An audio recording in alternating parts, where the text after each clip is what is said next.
السلام علیکم ورحمۃ اللہ وبرکاتہ۔ اللہ کی عدالت کے تین مجرم۔ آپ نے یہ سنا ہے کہ مدعی کسے کہتے ہیں؟ اگر آپ نہیں جانتے تو میں آپ کو ایکسپلین کرتا ہوں۔ مدعی اسے کہتے ہیں جو آپ کے خلاف کورٹ میں اپیل کرتا ہے، جو آپ کے خلاف ایف آئی آر درج کرواتا ہے، جو آپ کے خلاف کیس فائل کرتا ہے، اس کو مدعی کہتے ہیں۔ یعنی جو آپ پر کسی کام کے کرنے کا الزام لگاتا ہے، بعد میں وہ کورٹ میں ثابت ہو، وہ ایک الگ مسئلہ ہے یا نہ ہو، جو آپ کے خلاف کورٹ میں جو ہے اپیل کرے، اس شخص کو مدعی کہتے ہیں۔ تو جو بھی آپ کے خلاف اپیل کرتا ہے، پھر کورٹ میں جانا ہوتا ہے، تو کورٹ میں جانے کے بعد جب سامنے والا ہمارے خلاف اپیل کرتا ہے تو اس میں کچھ پرسنٹ چانسز رہتے ہیں کہ وہ بندہ اگرچہ ہم سے ناراض ہے تو جج شاید ہم پر کچھ رحم کھا لے اور اس بندے کو کسی طرح راضی کرنے کی، صلح کرانے کی کوشش کرے، نہ صرف یہ کہ ہمیں سزا دے۔ دو صورتیں ہوتی ہیں فیصلے کی۔ ایک صورت تو یہ ہے کہ اگر ہم نے کوئی غلطی کی ہے تو اس کی ہم کو سزا دی جائے۔ دوسری صورت یہ ہے کہ اگر ہم نے کوئی غلطی کی ہے تو اس کی تلافی کر لی جائے صلح کے ذریعے سے، کہ ہم سے کچھ جرمانہ تھوڑا سا وصول کر لیا جائے، یا سامنے والے کو راضی کروا کر ہمیں معاف کروا دیا جائے۔ یہ صورتیں نکلتی ہیں۔ لیکن یہ جب ہے جب مدعی الگ شخص ہو اور جج الگ شخص ہو۔ اگر کبھی ایسا ہو کہ آپ نے ستایا ہی جج کو ہو اور جج ہی آپ کے خلاف کیس فائل کرے، اور پھر جج ہی آپ کے خلاف فیصلہ بھی سنائے، اسی کورٹ میں وہی آپ کے خلاف ایف آئی آر کرنے والا بندہ ہو اور وہی جج ہو، تو کیا اس بات کے چانسز رہ جاتے ہیں کہ آپ کو معافی ملے گی؟ کیا اس بات کے چانسز رہ جاتے ہیں کہ اب آپ سزا سے بچ پائیں گے؟ میں سمجھتا ہوں ایسا بالکل بھی نہیں ہے۔ تو ایک عدالت قیامت کے دن لگے گی جہاں ہر بندہ ایک دوسرے بندے کے خلاف کیس فائل کرے گا، ایف آئی آر کرے گا، اپیل کرے گا۔ وہاں اس عدالت میں اللہ تعالیٰ جج ہوگا اور اللہ تعالیٰ ہی کے فیصلے ہوں گے۔ لیکن اس عدالت میں ایک کیس ایسا بھی ہوگا کہ جہاں اللہ رب العزت ہی مدعی ہوگا۔ اتنی بات سمجھ آ گئی مدعی کسے کہتے ہیں؟ تو اللہ رب العزت نے فرمایا، ایک حدیث شریف کے اندر ہے، حدیث قدسی ہے، کہ میں تین لوگوں کے خلاف مدعی ہوں گا۔ یعنی اللہ تعالیٰ کی عدالت کے تین مجرم ہوں گے جن کے خلاف اللہ تعالیٰ ہی جو ہے خود جج بھی ہوں گے، اور خود اللہ تعالیٰ ان کے خلاف مدعی ہوں گے۔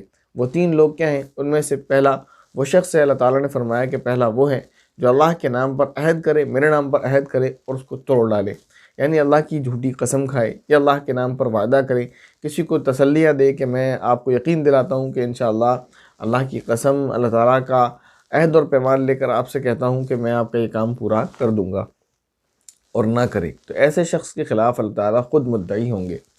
دوسرا وہ شخص ہے جو کسی آزاد انسان کو بیچ کر اس کی قیمت کھا جائے۔ یہاں یہ صورت اگرچہ اس وقت نہیں ہے لیکن اس کی صورتیں دوسری نکل سکتی ہیں۔ تیسرا وہ شخص ہوگا جو شخص کسی مزدور سے مزدوری پوری کرائے اور محنت پوری کرائے اور اس کو اس کی مزدوری نہ دے، اس کی اجرت نہ دے۔ یہ کام بہت ہو رہا ہے، ایک پہلا اور ایک دوسرا۔ تیسرا کہ اللہ تعالیٰ کے نام پر جھوٹی قسمیں کھائی جا رہی، اس کا کوئی خیال نہیں ہے۔ ایسے ہی تیسرا والا یہ کہ کسی مزدور سے اس سے محنت پوری کرائی جاتی ہے اور اس کو اجرت دینے میں بندہ کتراتا ہے۔ کسی مزدور کو اگر ہم نے اپنے گھر پر ہائر کیا اس لیے کہ ہم اس سے 300 اینٹیں اٹھوا لیں گے، اور ہمیں امید یہ تھی کہ وہ دن بھر میں اٹھائے گا، اور ہم نے کہا کہ پیسے طے کر لیے کہ 300 اینٹوں کے کتنے پیسے ہو گئے، اتنے ہو گئے، فلاں فلاں بات طے ہو گئی۔ اس کے بعد کیا ہوتا ہے، اس نے وہ 300 اینٹیں مثال کے طور پر 3 گھنٹے میں رکھ دیں، تو اب ہم چاہتے ہیں کہ دن بھر کا کام باقی ہے تو اس کو کسی نہ کسی کام میں الجھائے رکھا جائے۔ یہ بھی ایک ظلم ہے کہ آپ نے مزدور سے جتنی بات کی تھی، جتنی محنت کی بات کی تھی، جتنی اجرت پر جتنی محنت لینے کی آپ نے اس سے بات کی تھی وہی کریں، لیکن آج ہم یہ نہیں کر رہے ہیں۔ دوسرا یہ ہوتا ہے کہ اگر ہم یہ دیکھ لیتے ہیں کہ یہ کام اس نے جلدی کر لیا، دو طرح کی حرکتیں ہو رہی ہیں۔ ایک تو یہ کہ اس کی مزدوری جو ہے کم کر دی جاتی ہے۔ دوسری صورت یہ ہے کہ دیکھا 500 اینٹوں کی بات ہوئی تھی، اس نے کہا تھا کہ میں 300 اینٹیں اٹھاؤں گا 500 روپے میں، تو آپ نے سوچا یار دن بھر لگے گا، چلو ٹھیک ہے 500 روپے میں، لیکن اس نے اٹھا دی 4 گھنٹے میں، تو پھر آپ کا دل کرتا ہے یار 4 گھنٹے کے 500 روپے، یہ تو نقصان ہو رہا ہے میرا، تو اس سے پھر آپ جرح کرنے لگتے ہیں، بحث کرنے لگتے ہیں، نہیں بھائی 400 روپے دوں گا میں، آپ کو لینا ہے تو لو، میں تو سمجھ رہا تھا اس میں بہت محنت لگے گی، یہ تو چھوٹا سا کام ہے۔ یہ بھی ہو رہا ہے۔ تو مزدور پر اس طرح کا ظلم ہوتا ہے دو طریقے سے، یا تو اس کی محنت بڑھانے کی کوشش کرتا ہے بندہ جب وہ اگر اپنا کام انجام دے دیتا ہے کم وقت میں، تو یا پھر اس کی مزدوری کم کرنے پر تلا ہوا رہتا ہے۔ یاد رکھیں یہ وہ ایسے گناہ ہیں کہ جب اللہ تعالیٰ ہی مدعی ہوگا تو پھر بچانے والا کوئی نہیں ہوگا۔